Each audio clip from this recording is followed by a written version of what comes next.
یو مسلمان بنده ده، نو د خپل مور پلار ته، له ورونو ته، له عامو مسلمانو ته د نیکو اعمالو ثواب وربخښلی سي.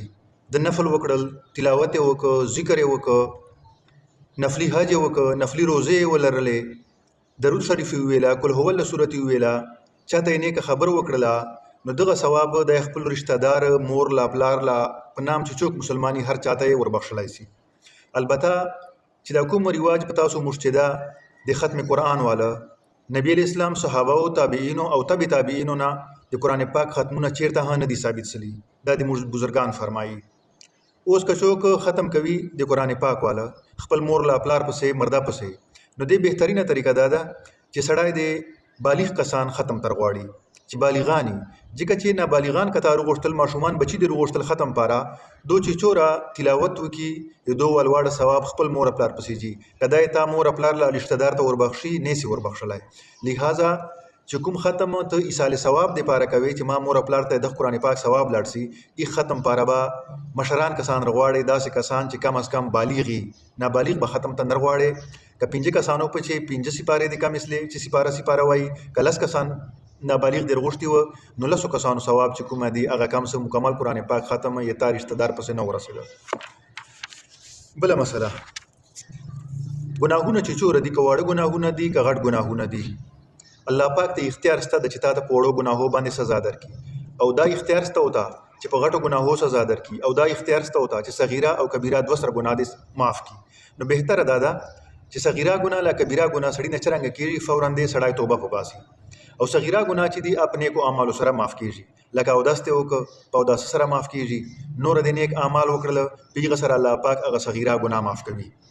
او ور سره د توبه هم سړی کوي. دغه رنګ کبیره ګناه چې په شت کې دل سره توبه وکړي، نو الله پاک هغه ګناه کبیره کوي بیا یې هم ورته معاف کوي. او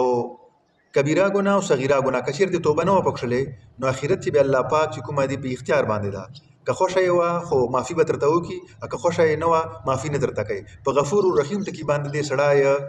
د نفس او د شیطان دوکې چې نه راځي، دا د نفس او د شیطان دوکه ده چې ګناه کوه بیا وایي الله غفور رحیم ده، الله غفور رحیم ده. نه د الله پاک داسې نامونه چې کومه د منتقیم سته ده، قهار سته، جبار سته، اتا نه انتقام بدله د دې ګناه والا اخیستی سي.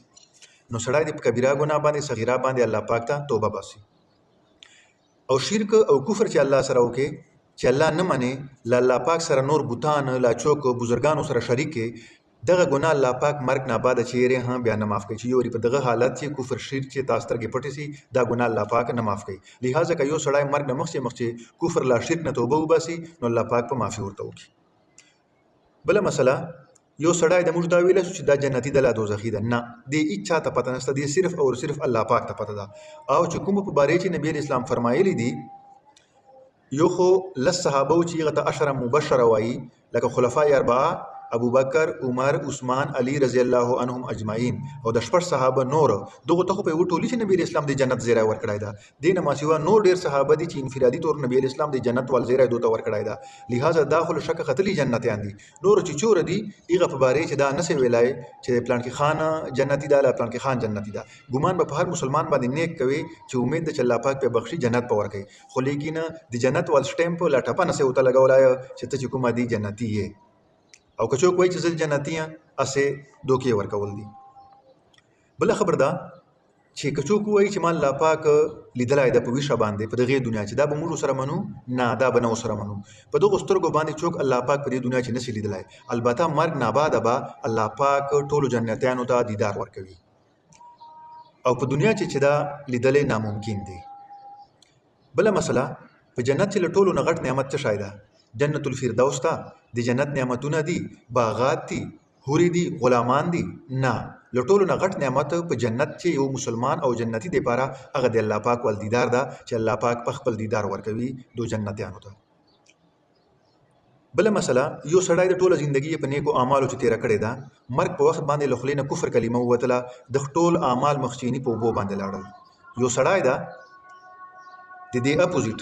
ټوله زندګي په نافرمانی چې تېره کړې ده، په کفر چې تېره کړې ده، شرک چې تېره کړې ده، مرګ په وخت باندې کلمه وویله لا اله الا الله محمد رسول الله، په ټولو ګناهو باندې توبه وکړله، الله پاک په ټول ګناهونه ورته معاف کړي. خو که یو وری مسلمان و،